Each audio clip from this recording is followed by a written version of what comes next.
Dalawang bilanggo ang napatay sa saksakan sa loob ng New Bilibid Prison. May live report si Lia Manyalak del Castillo. Lia?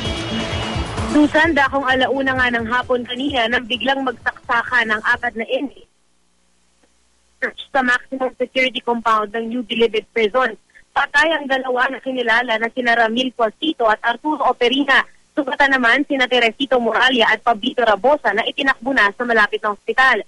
Sa ngayon, hindi pa matukoy ng NBP kung ano ang ginamit ng pinaksak ng mga inmate. Sa investigasyon, lumalabas na posibleng gantihan ng mga gang ang motibo ng pananaksak. So, sa nakaraang linggo ay nag-amok ang isang preso na si Lauro Lumapat dahil sa ang ibabartolina siya dahil sa kanyang pag-alitutuhin sa loob ng bilibid. Dati siya ang miyembro ng Batang Sibugang. Dahil daw sa takot ay nag-amok itong si Lumapat at nakasaksak ng 2 tauhan ng NBP.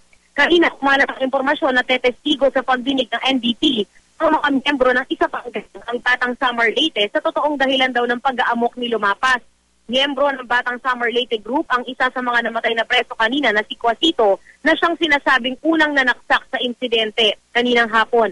Mabilis naman ang sinabi ng NBP na isolated lamang ang nangyaring ito at papatuloy pa rin ang ginagawa nilang investigasyon. Susan?